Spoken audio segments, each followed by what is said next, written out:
Of all the topics Buddha addressed in his lifetime of teaching, none generated more questions, more confusion, or more suffering than this one. Relationships.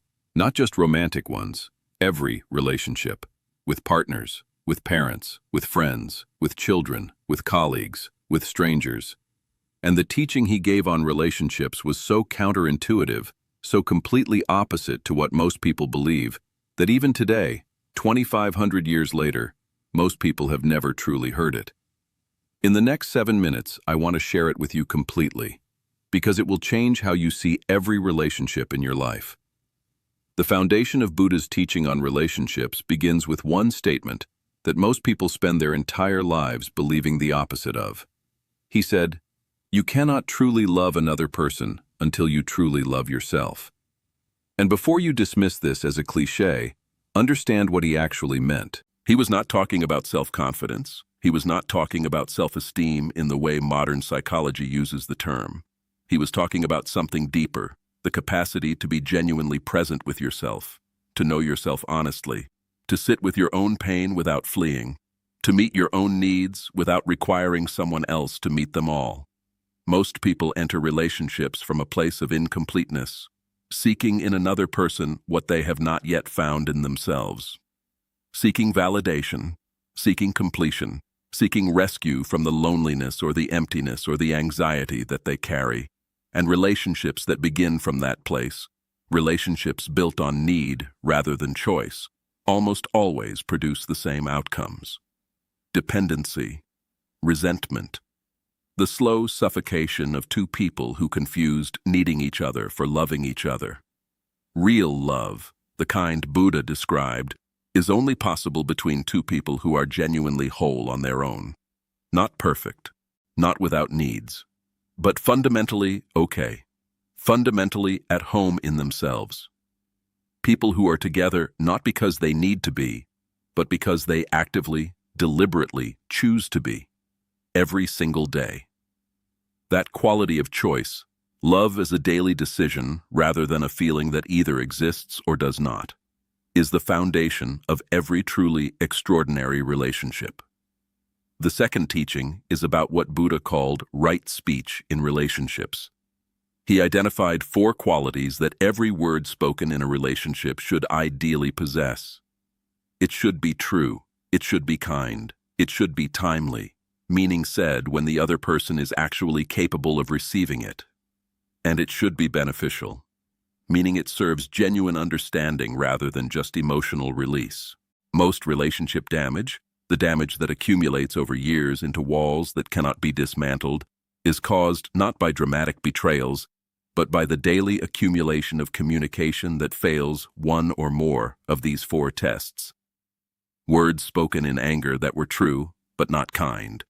Words spoken kindly that were not true. Timing so poor that the message could not possibly land.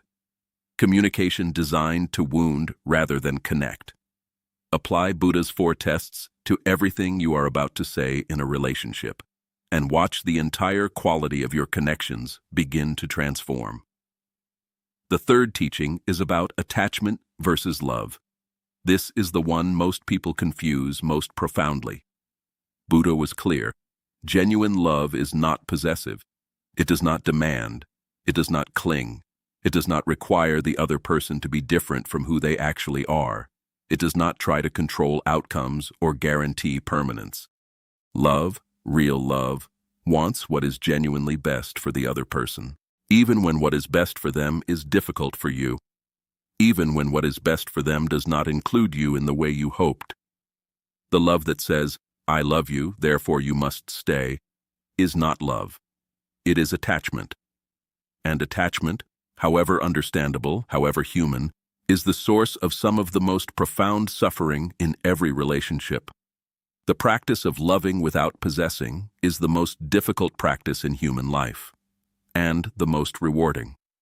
Because the moment you release the need to control love, the moment you trust it enough to hold it lightly, it becomes something incomparably more beautiful than anything the clenched fist of attachment could ever produce. The fourth teaching is about impermanence in relationships. Every relationship changes. Every relationship, if it lasts long enough, passes through seasons that feel like endings. The early intensity settles into something quieter. The person you fell in love with becomes someone different, because you both became different. And most people experience this natural evolution as failure, as loss, as evidence that something has gone wrong. Buddha would say, nothing has gone wrong. Everything is changing, as it always does, as it must. The relationship that makes it through those seasons of change, not because nothing changed, but because both people were willing to grow together rather than apart, is the most extraordinary thing two human beings can build. It requires the willingness to keep choosing each other not as who you were, but as who you are becoming. And that willingness, that daily recommitment to an evolving relationship rather than a fixed one, is the closest thing to permanent love that exists in an impermanent world. And the final teaching brings everything together.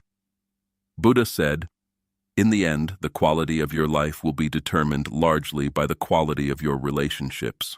Not your achievements, not your possessions, not your status or your legacy, your relationships, the people who knew you and were known by you, the love that was given and received, the connections that made the ordinary moments of life feel like something worth having lived.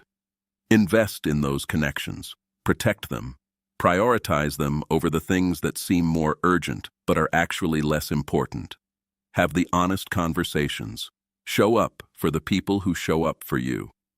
Love people while they are here, loudly, clearly, without assumption that there will always be more time.